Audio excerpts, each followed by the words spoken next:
Hey Mob, wanted to have a yarn with you this morning about how do you keep faith and focus when things are tough. And because it's easy to stay focused and to stay faithful to a dream, to a calling, to a season when things are flowing, when all the resources are there, when you feel good about things and things are more better than they are hard. And it's one thing to make a choice. It's another thing to stay committed to the choice in the face of challenges, or when you look around and you don't know how or when or even if that choice that you're taking is going to pay off, or if it's even going to lead you in the direction that you're envisioning that you want to go. So for those of you that don't know me, my name is Chantal Thompson. I'm a proud Barkindji Yimpa woman, known as the Barkindji warrior heart. And I'm a proud mum of 5. I have 3 at home with me. I'm a 3-time world champion in Brazilian Jiu-Jitsu, 20 years of martial arts practice, and a recent Jiu-Jitsu black belt. I'm also an entrepreneur and the founder of the Kilalana Foundation, known as, in my role as Anishan. And all of this is because I want to create spaces, I want to role model and create moments, momentum, and plant seeds for the warrior heart, for people to see that they have a purpose and a meaning bigger than their pain, that they have the power to write their own story despite trauma, despite colonial and patriarchal narratives around the place that we hold in the world, to remember our ancestors and our old ways if we're connected to indigenous mob or ethnic minority groups that other cultures have tried to wipe out, have tried to tell us that we don't have a right to exist in the world. Mental health warriors, athletes, basically anyone who has a feeling within themselves that they are meant for something bigger, but when they look around the world, they don't see anyone like them doing what they feel called to do, or they don't see it possible for them to be the person to do the thing. The warrior heart is about standing in your power, being your truth, and following your heart. And the reason that the warrior part is in there is because people like me, we have to fight to be ourselves in the world. The world tried to write my narrative for me before I was even born. The world tried to tell me and dictate who I could be and how far I could go. But my ancestors chose me. My ancestors called to me to wake up, to be a bridge between the emerging and the ancestral, to be the warrior heart. They gifted me this ability to hear their voices. They gifted me courage to see a bigger vision and to take the steps towards it, even though I didn't know the how or the when. All I was ever given was the next step. And over different seasons, I've lost courage, I've lost faith, I've lost my way, I've made mistakes, I've hurt people that I love. And Paulo Coelho, I think, if I've pronounced that wrong,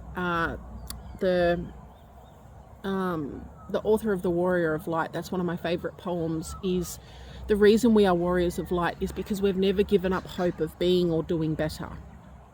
And for me, I've lost faith and I've lost focus for a lot more in the last 5 years than I've had faith and focus. And that has meant that now in my life, I'm paying very real consequences and facing very real consequences of the impacts on my mental health, on my finances, on my strained relationships, spaces that I've had to leave and cut off, people that I've let go of, and things that I've released. And if I'm meant to be in their life and they choose me, they'll choose to stay, and they haven't. And the grief and the shame and the compounding intersections of this complex trauma and lived experience over the last 5 to 10 years has really led me down a dark hole that I tried to tap out to twice in the last 18 months, and that almost took me under.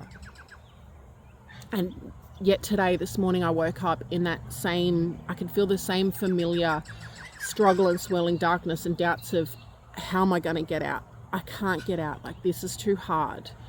This feels really heavy. I'm drowning. And that's all very real. And I met that. I laid in that. And yet I chose a different course this morning. I chose to find a reason to have faith and focus in this in-between season, in this challenging time. And going, well, rather than what can't I do or what hasn't worked, what can I do today?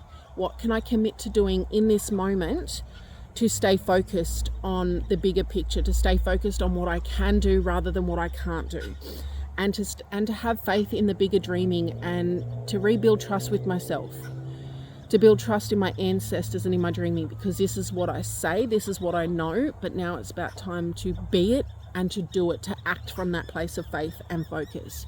Because there's one thing to make a choice, there's another thing to be committed and to follow through on the actions it's going to take for that choice to be planted and to have fruition in your life. So for me, that's being an entrepreneur and having faith in my calling and the bigger picture, whilst also meeting the financial reality of being an entrepreneur and being in business for myself and going, right, I don't have business coming in right now. What can I do to create momentum in my business while keeping faith? So staying focused and doing the best I can. But as one of my favorite entrepreneurs, Patrice Washington from Redefining Wealth says, give God something to bless, or give the ancestors something to bless. It's about me doing the best I can with the resources that I have and making them work for me, whilst letting go of attachment to the end outcome and keeping faith that things are going to work out, that I am going to be okay. It's making the decision to apply for jobs right now, so that I can see some income coming in and take care of my family and myself, whilst building things in the background until my business has enough momentum that it can comfortably take care of my family, but it can also resource itself. I want my business to be self-regenerating, not to put so much pressure on myself and my business that I'm working 100 hours a week and my kids feel like they don't have a mum, I don't have any health or well-being to lay the foundations on, and I'm running out of desperation. Another quote from another amazing entrepreneur that I follow and am in her world, Alan Hamilton. Stay hungry, not thirsty. Passionate, not desperate. And that is about faith. It's about making sure you have the foundations that you need within yourself and in your dream, so that it can be built from a place of faith and trust, not desperation and fear and lack mentality. It's about creating an abundant mindset. Now, authenticity for me is about being the warrior heart, being real, and authenticity leads to alignment, and alignment means that I know in my heart and my body I can breathe into my day, I can put my heart into my day, because I know that I'm being my dreaming now, I'm being that warrior heart now, and I'm also building towards that bigger vision, that bigger calling that is there, the dreaming that is there, of the impact I want to have in the world, the life I want to create for myself and my children to live in the day-to-day, and the experiences that I want to have and share with other people. And that for me is my journey to black belt dream, my getting the warrior heart out into the world and creating a community and a movement behind that. Being able to reclaim and remember parts of my culture that are available to me and use that to share my magic into the world. And it's being the mum that my kids need, but it's also being the mum that I want to be, an auntie that I want to be, that my kids see me as being present. They feel that I'm available, but they also see me out here doing the real self-care, doing the real deep work, making the sacrifices, and being holistic at the same time. And this morning I almost tapped out, but instead I chose to get up. I took a deep breath, I did some breath work, I did some movement work, I went for a walk, and then I decided to process out loud to you that in the in-between seasons, keeping faith and keeping focus when you look around and you don't know how you're going to move through this, you don't even know if it's possible or what's going to come on the other side. But this is the real test of being able to stay focused and committed when you still have that feeling deep inside you, is this worth it? Even if I don't know if it's going to work out. And for me, the answer is yes, that my calling and my dreaming is worth it. I'm worth it. Big love, your mob, and I hope you come back to your power, to your warrior heart, and to your dreaming.